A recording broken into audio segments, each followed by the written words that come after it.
ప్రభునందు ప్రియులారా, ప్రభు అయిన యేసుక్రీస్తు ఘననామములో ఈ 2025 సంవత్సరం 8వ నెల మొదటి తారీఖు దినమందు నా హృదయపూర్వకమైన శుభాలు వందనాలు తెలియజేస్తూ ఉన్నానండి. మన ప్రభు 2025 సంవత్సరంలో 7 నెలలు కాపాడి 8వ నెల మొదటి దినాన్ని మనకిచ్చినారు. అందులో ఆయనకి స్తోత్రము ఘనత కలుగును గాక. ప్రభునందు ప్రియులారా, ఈరోజు బేతేలు సువార్త నీ విశ్వాసాన్ని ఆదరించే సువార్త, నిన్ను బాగు చేసే వార్త, సత్యమైన వాక్యాన్ని వింటూ ఉన్నావు. ఈ సువార్త వినుటకు ప్రతిరోజు వేగరపడము. నీవు సర్వసత్యములోనికి నడిపించబడతావు. రాబోయే దినముల యందు మరిన్ని కొత్త సబ్జెక్టులతోటి మీ ముందుకు ఈ సువార్త ప్రయాణం చేస్తుంది. ఆస్వాదించండి. ప్రభు అయిన యేసుక్రీస్తులో ఎదగండి. రండి, ఈరోజు మనము మన స్వభావాన్ని మార్చే వాక్యాన్ని విందాం. 1 రాజులు 17:2 నుండి. పిమ్మట యెహోవా వాక్కు అతనికి ప్రత్యక్షమై, నీవు ఇచ్చట నుండి తూర్పు వైపునకు పోయి యోర్దానుకు ఎదురుగానున్న కేరేతు వాగు దగ్గర దాగి ఉండుము. ఆ వాగు నీరు నీవు త్రాగుదవు.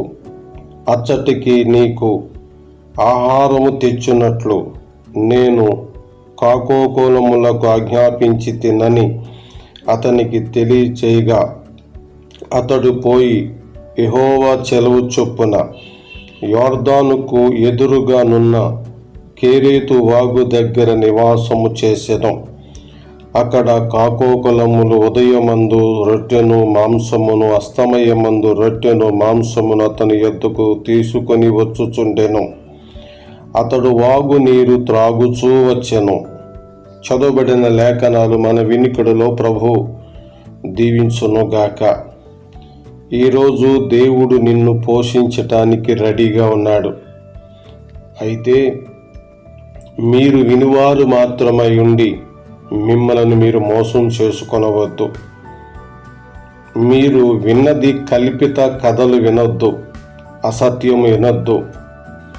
చాలామంది కల్పిత కథలు, జోకులు పట్టరాని ఆనందాన్ని కలిగించేవిగా ఉన్నవని భావించి ఆ ప్రాంతాలకే వెళ్తూ మోసపోతూ ఉన్నారు.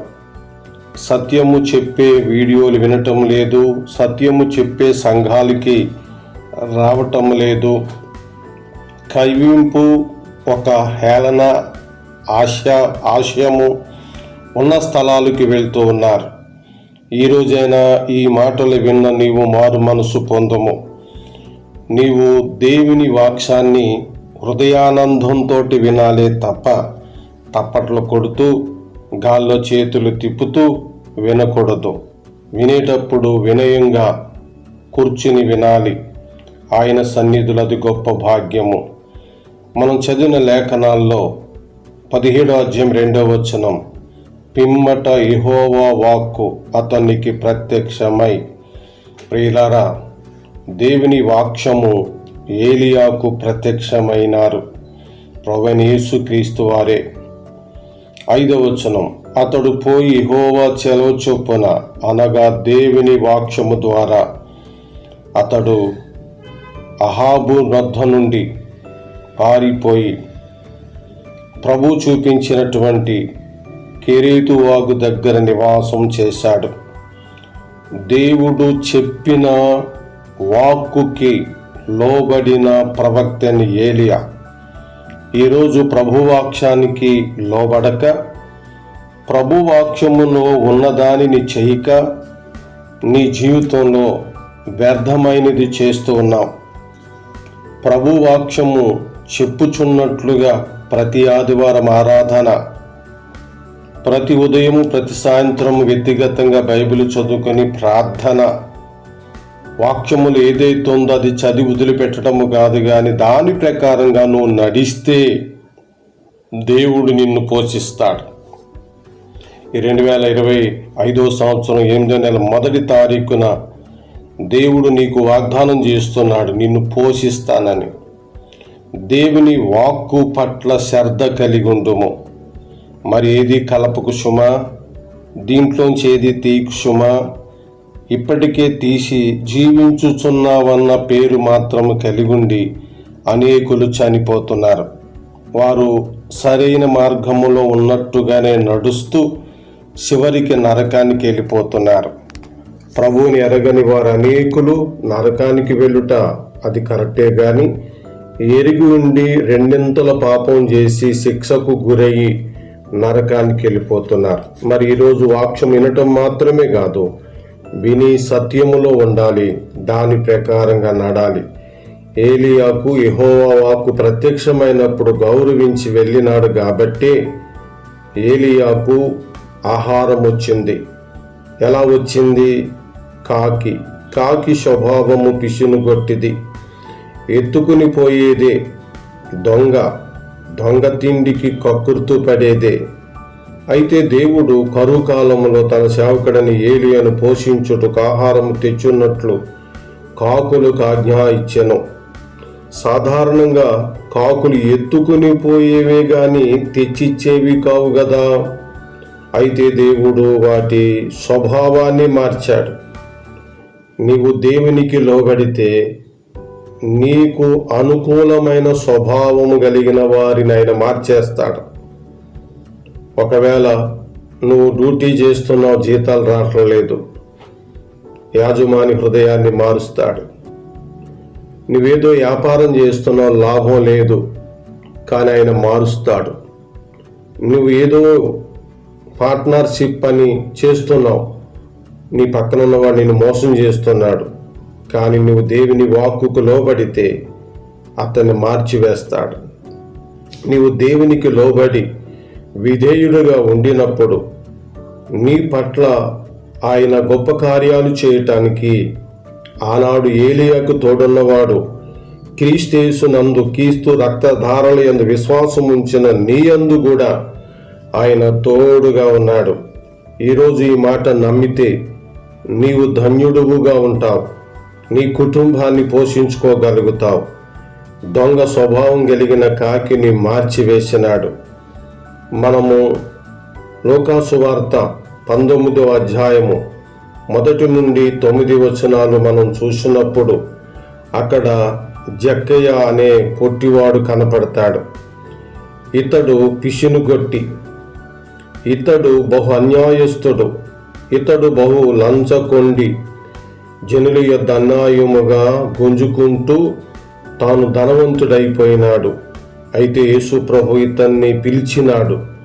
ప్రభు ఎప్పుడైతే పిలిచినాడో ఆ పిలుపును బట్టి తన హృదయం మార్చుకొని, ప్రభువా ఇదిగో నా ఆస్తులో సగం బీదలకు ఇచ్చుచున్నానని చెప్పినాడు. ఎప్పుడు ప్రజల దగ్గర రక్తాన్ని పిండి గుంజుకునే జక్కయ్య హృదయం మారిపోయింది. ఇచ్చేస్తానన్నాడు, ఇచ్చేశాడు. కాకి ఎప్పుడూ ఆహారాన్ని దొంగిలించేదే గాని కాకి హృదయాన్ని దేవుడు మార్చినాడు. చక్కగా ఆహారాన్ని పట్టుకొచ్చి ఇవ్వటం మొదలుపెట్టింది. కాకులన్నీ మార్చబడినవి, పాపులందరూ మార్చబడుతున్నారు. కాబట్టి ప్రభు నీ కొరకు వచ్చి తన శరీరాన్ని, తన రక్తాన్ని అర్పణ చేసినాడు. ఈరోజు ఆయనకు నీ హృదయాన్నిచ్చి వాక్యం ప్రకారంగా నువ్వు నడిస్తే నిన్ను పోషించుటకు రెడీగా ఉన్నాడు. కాకి ద్వారా అయినను, శత్రువు ద్వారా అయినను, దూరస్తుల ద్వారా అయినను, ఎవరో ఒకరి ద్వారా అయినను నిన్ను ఆయన పోషిస్తాడు. నీ చేయి విడిచిపెట్టడు. కాబట్టి నీ కుటుంబంలో ప్రభు రక్షణ అద్భుతాలు చూడాలని అనుకుంటున్నావా? మొట్టమొదటిగా నీవే మారు మనసు పొందము. ఈ వాక్య తలంపులు ఈ తారీఖు దినాన్న మన హృదయములైన నింపి దీవించునుగాక. ఆమెన్. ప్రేమ నమ్మకమైన మా తండ్రి, మాకిచ్చిన ఈ నూతన మాసమును బట్టి, ఆగస్టు నెలను బట్టి, 1వ తారీఖును బట్టి మీకు స్తోత్రాలు. ఈరోజు మీరు మమ్మలను పోషించు దేవుడు అని మేము విన్నాం. మీ వాక్కుకు మేము లోబడాలని మేము విన్నాం. నాయనా మీ వాక్కుకు లోబడుటకు మాలోనున్న విరోధ భావాలన్నీ చంపివేయండి నాయన. మా మనసు, మా శరీరము, మాలోనే ఘోరమైన తలంపులు అన్నీ కూడా తొలగించండి. కేవలము మీ మనస్సులోను మీ హృదయములోనే ఉంచండి. మా పిల్లల విషయంలో, పెద్దవారి విషయంలో, గల్ఫ్ ఉన్నవారి విషయంలో, అందరి విషయంలో మేలు చేయండి. మేము మీ బిడ్డలము, మీ పోషణ మాకు దయచేయండి. మీ రక్షణ మాలో లేని వారికి అనుగ్రహించండి. యేసుక్రీస్తు ఘనమైన శ్రేష్టమైన నామములో ఈ ప్రార్థన అడుగుచున్నాము మా పరలోకపు తండ్రి. ఆమేన్. మన తండ్రి అయిన దేవుని దయ, ప్రభువైన యేసుక్రీస్తు కృప ఇప్పుడు మరెల్లప్పుడూ సదాకాలము మీకు తోడై ఉండి నడిపించును గాక. ఆమేన్. అందరికీ వందనాలండి. ఇతరులకు షేర్ చేయండి, మా కొరకు ప్రార్థించండి. రేపటి దినాన్న దేవుని వాక్యం మీకు వస్తుంది. వినండి, కనిపెట్టండి. అందరికీ వందనాలు.